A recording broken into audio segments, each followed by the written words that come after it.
જિલ્લા કોંગ્રેસ સમિતિએ પ્રમુખ શ્રી પ્રતાપભાઈ દ્વારા જિલ્લામાં સાવરકુંડલા શહેર કોંગ્રેસ અને સાવરકુંડલા તાલુકા કોંગ્રેસ પ્રથમ શ્રી ગણેશ કર્યા છે અને અહીંયા ફોર્મની પ્રક્રિયા ઉપર પ્રદેશમાંથી આવેલી છે.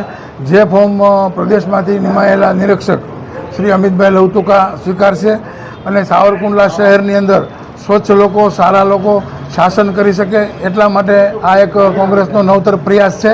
અને આ પ્રયાસ કોંગ્રેસે 10 વર્ષ પહેલાં કરેલો, એમાં કોંગ્રેસ સક્સેસ ગઈ હતી અને કોંગ્રેસનું બોર્ડ આવેલું હતું. આ ફેરે પણ એ જ સિસ્ટમથી ચાલે છે. જ્યારે સેન્સ લેવાતી હોય ત્યારે શહેરના કોઈ આગેવાનો કોંગ્રેસના કે પ્રમુખ એ હાજર બોલાવતા નથી. કોઈ પણ પ્રમુખની કોઈ ફરિયાદ જો કરવી હોય તો એ પણ છૂટશે. કોંગ્રેસનો નવતર પ્રયાસ સાવરકુંડલા શહેરના વિકાસ માટે, નગરના વિકાસ માટેથી સારી પ્રભાવશાળી વ્યક્તિઓ આવે એ માટેનો કોંગ્રેસનો પ્રયાસ છે.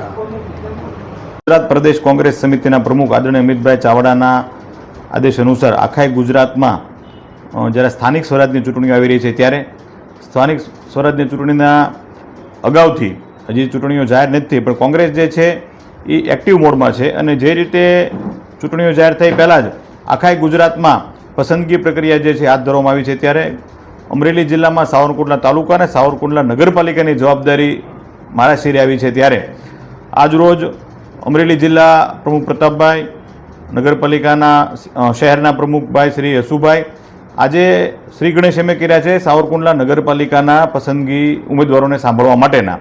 ત્યારે આપ સૌ જાણો છો કે જે રીતે ગુજરાતમાં ભારતીય જનતા પાર્ટીના શાસનમાં જે રીતે લોકો જે ત્રાહિમામ થયા છે, ત્યારે સ્થાનિક આપણે વાત કરીએ તો નગરપાલિકાની અંદર પણ છેલ્લા 5 વર્ષના ભારતીય જનતા પાર્ટીના શાસનમાં ભ્રષ્ટાચારની વાત કરીએ, બેરોજગારીની વાત કરીએ, અહીંયા સ્થાનિક રોડની વાત કરીએ, ગટરના પાણીની વાત, ટ્રાફિકની વાત કરીએ, લોકો ખૂબ જ્યારે હેરાન છે.